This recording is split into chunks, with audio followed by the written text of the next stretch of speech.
জামায়াত ইসলামীর কাছে আহ্বান রাখবো, ভণ্ডামি বাদ দেন। আপনারা ভণ্ডামি বাদ দেন, ভণ্ডামি বাদ দিয়ে অন্তরে কি আছে একটু খুলে বলেন। এখন পাখনা গজাইছে জামায়াত ইসলামী। জাতীয় নাগরিক পার্টি এনসিপির মুখ্য সংগঠক নাসির উদ্দিন পাটোয়ারি জামাতের সাথে নির্বাচনী জোট করার আগে জামাতকে নিয়ে কিছু মন্তব্য করেছিলেন। তিনি বলেছিলেন জামাতের ভণ্ডামি বাদ দিতে। তিনি বলেছিলেন মনের মধ্যে যে ভণ্ডামি আছে সেটা যেন জনগণের কাছে প্রকাশ করে দেওয়া হয়। একই সাথে নাসির উদ্দিন পাটোয়ারি বলেছিলেন নতুন একটা দল জামাতে ইসলামের পাখনা গজেছে। এই নাসির উদ্দিন পাটোয়ারির অনেক দিন আগের কথা এখন জামাতের সাথে অক্ষরে অক্ষরে মিলে যাচ্ছে। জামাতের মনের মধ্যে যে ভণ্ডামি ছিল সেটা জনগণের কাছে একের পর এক প্রকাশ হওয়া শুরু হচ্ছে। জামাতে ইসলামের আমির মানে নির্বাচনের মাঠে নামার সাথে সাথে জনগণের বলে আউট হয়ে গেছে। জামাতে ইসলামের আমির ডক্টর শফিকুর রহমান স্যার কোথায় কোথায় ধরা খেয়েছে, কি কি বিষয়ে ধরা খেয়েছে, আমি প্রত্যেকটা বিষয়ের তথ্য প্রমাণ সহকারে আপনাদের কাছে উপস্থাপন করব। আপনারা ভিডিওতে লাইক কমেন্ট করে ভিডিওটা ভাইরাল করে দিবেন। একই সাথে ভিডিওর ডিসক্রিপশন বক্সে আমার ফেসবুক পেজ দেওয়া আছে, সেখানে গিয়ে ভিডিওটা নিজের টাইম লাইনে বিভিন্ন গ্রুপ এবং পেজে ছড়িয়ে দিবেন। এই প্রমাণগুলো জামাত শিবিরের বট বাহিনী যারা আছে তাদেরকে দেওয়া দরকার। আসেন প্রথমে শুরু করি জামাতে ইসলামের আমিরের সবচেয়ে সর্বশেষ ভাইরাল বিষয় নিয়ে। আপনারা জানেন জামাতে ইসলামের আমির ডক্টর শফিকুর রহমান স্যারের টুইটারে বর্তমান যেটা এক্স হ্যান্ডেল, সেখানে একটা অ্যাকাউন্ট আছে এবং ভেরিফাইড অ্যাকাউন্ট। সেই ভেরিফাইড অ্যাকাউন্ট থেকে ইংলিশে একটা পোস্ট করা হয়েছে। ইংরেজিতে যেহেতু লিখছে ঠিকই লিখছে, তাই না? এই ইংরেজি পোস্টের 3টা লাইন আছে। সেই 3টা লাইনে তিনি বলেছেন যে নারীদেরকে ঘর থেকে বের করে আনা হয় এই ডিজিটালাইজ অর্থাৎ বর্তমানের যেই ডিজিটাল যুগের কথা বলে, ডিজিটাল প্ল্যাটফর্মের কথা বলে যে নারীদেরকে বের করা হয়, তারা আসলেই মানে পতিতার শামিল। অর্থাৎ নারীদের যেই ডিজিটালাইজেশন, নারীরা যেই ডিজিটাল হচ্ছে, এটার আসলে পতিতার একটা রূপ আর কি। এই কথা বলার সাথে সাথে এই পোস্টটা ব্যাপকভাবে ভাইরাল হয়েছে। যে এর মধ্যে যারা ডিজিটাল নারী বলতে আমরা কি বুঝি? নারীরা আগে ঘরবন্দি ছিল, এখন তারা বিভিন্ন কর্মক্ষেত্রে কাজ করে, নারীরা স্বাবলম্বী হয়েছে। এখন এর মধ্যে পড়েছে কর্মজীবী নারীরা। কর্মজীবী নারীরা এটা ধরে বসেছে যে আমাদেরকে কেন এই খারাপ শব্দের সাথে তুলনা করা হলো। এটা ব্যাপকভাবে ছড়িয়ে পড়ছে। যখন ব্যাপকভাবে ছড়িয়ে পড়েছে তখন জামাতের আমির ফেসবুক পেজে আরেকটা পোস্ট করেছে। সেখানে তিনি লিখেছেন যে আমার টুইটার বা এক্স হ্যান্ডেল অ্যাকাউন্ট হ্যাক হয়ে গেছে, সেই অ্যাকাউন্টে পোস্ট করা হচ্ছে, সেই পোস্ট নিয়ে মানে এই অনেকেই রাজনীতি করার চেষ্টা করছে, মিথ্যা অপপ্রচার ছড়ানোর চেষ্টা করতেছে। এখন ওই পোস্ট জামাতের আমির করেছে কিনা তার কিছু তথ্য প্রমাণ আজকে আপনাদেরকে দিই। আপনারা জানেন জামাতের আমির ডক্টর শফিকুর রহমান স্যার আল জাজিরার কাছে একটা ইন্টারভিউ দিয়েছে। সেই ইন্টারভিউ কিন্তু তিনি বলেছেন যে ইসলামে নারী নেতৃত্ব হারাম, জামাতে কখনো নারী নেতৃত্ব আসবে না। ঠিক একই কথা টুইটার অ্যাকাউন্টে যে পোস্টটা করা হয়েছে এখানেও বলা হয়েছে। কিন্তু তারপরে তিনি বলেছেন নারীদের ডিজিটালাইজেশনের নামে নারীদেরকে খারাপ বানানো হচ্ছে। এই কথা আল জাজিরা ওখানে বলেনি, কিন্তু এখানে পোস্টে বলা হয়েছে।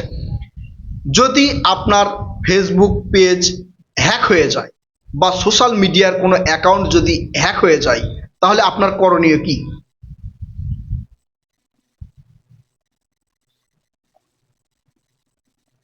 আপনার প্রথম করণীয় হবে আপনি থানায় গিয়ে জিডি করবেন। এই জিডি করার কারণ হচ্ছে আপনার অ্যাকাউন্ট থেকে এমন কিছু পোস্ট হতে পারে যেটা দেশের বিরুদ্ধে যেতে পারে, কারো সম্মানহানি করতে পারে, দেশদ্রোহিতার আইনেও আপনি পড়তে পারেন। আপনি যদি জিডি না করেন, থানাতে গিয়ে জিডি না করেন, তাহলে ধরে নেওয়া হবে ওই অ্যাকাউন্টটা আপনারই। এখন জামাত ইসলামের আমির ডক্টর শফিকুর রহমান স্যার তিনি কি থানায় গিয়ে জিডি করেছেন?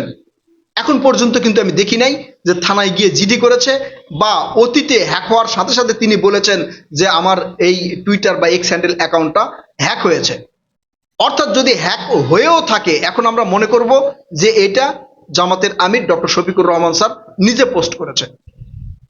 আইনগতভাবে যদি আপনি প্রমাণ দেখাতে না পারেন তাহলে সাধারণ জনগণ এটাই ধরে নিবে এই ক্ষেত্রে জামাতের আমির হয়তো সেই পোস্ট করার পরে পোস্টটা করেছিল অন্যভাবে, যে ওখানে কিন্তু বলা আছে যে নারীদেরকে ঘর থেকে বের করা হচ্ছে ডিজিটালাইজেশন বা ডিজিটালের কথা বলে, কিন্তু আসলে এই রূপটা হচ্ছে ওই খারাপ যে শব্দটা বলেছি তার সাথে মিলে যাচ্ছে। তিনি মনে করেছিলেন জনগণ হয়তো এটা ভালোভাবে নিবে, কারণ বাংলাদেশের জনগণ তো ইসলাম মানে খুব প্রিয়, তারা ইসলাম ধর্ম মেনে চলে, আল্লাহকে ভয় করে। তো মনে করেছিলেন যে এই কথা বলার সাথে সাথে জনগণের কাছে তিনি পপুলার হবেন। আসলে তিনি এখন ট্রলের শিকার হয়েছেন, কর্মজীবী নারীরা তার বিরুদ্ধে চলে গেছে।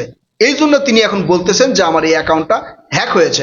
যদি হ্যাক হয়ে থাকে আপনি আমাদেরকে প্রমাণ দেন, আমরাও সেটা তুলে ধরবো যে অ্যাকাউন্টটা হ্যাক হয়েছে। অর্থাৎ এই অ্যাকাউন্ট যে হ্যাক হয়নি সেই প্রমাণটা কিন্তু আপনাদেরকে দিলাম।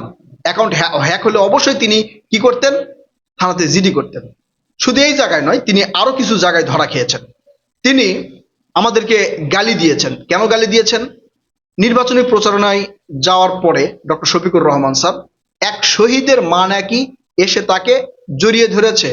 মানে তিনি বলেছেন শহীদের মা, আমরা এখনো প্রমাণ পাইনি যে তিনি শহীদের মা কিনা, মানে এই জুলাই আগস্টে কেউ শহীদ হয়েছে তার মা তাকে জড়িয়ে ধরেছে এই প্রমাণ পাইনি। আমরা দেখেছি যে একটা নারী তাকে জড়িয়ে ধরেছে।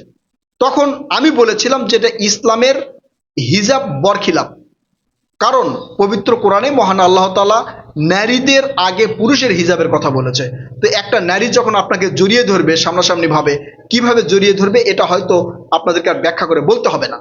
এই ক্ষেত্রে পুরুষের হিজাব কিন্তু লঙ্ঘন হবে। ডক্টর শফিকুর রহমান স্যারের হিজাব লঙ্ঘন হয়েছে, তাই কি না? এখন অনেকেই বলবেন যে একজন এসে জড়িয়ে ধরতেই পারে, জড়িয়ে ধরতে পারে, অবশ্যই ধরতে পারে, তারেক রহমান স্যারকেও জড়িয়ে ধরে, এটা তো সমস্যা না। সমস্যা হচ্ছে আপনি যখন বলবেন যে আমি ইসলামিক দল, তখন ইসলামের আইন কানুন নিয়ম আপনাকে মানতে হবে।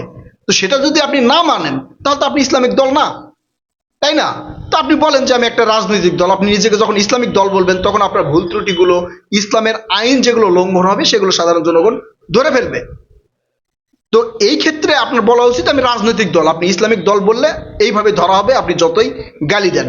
এই ভিডিও যখন ভাইরাল হয়েছে, আপনারা যখন ভাইরাল করে দিয়েছেন, তখন জামাত ইসলামের আমির আমাদেরকে ইতর বলে গালি দিয়েছেন। তিনি বলেছেন যে এই যে এক শহীদের মা আমাকে জড়িয়ে ধরেছে, এইটা দেখে এক ইতর শ্রেণী আমাকে নিয়ে ট্রল করছে, বুলিং করছে।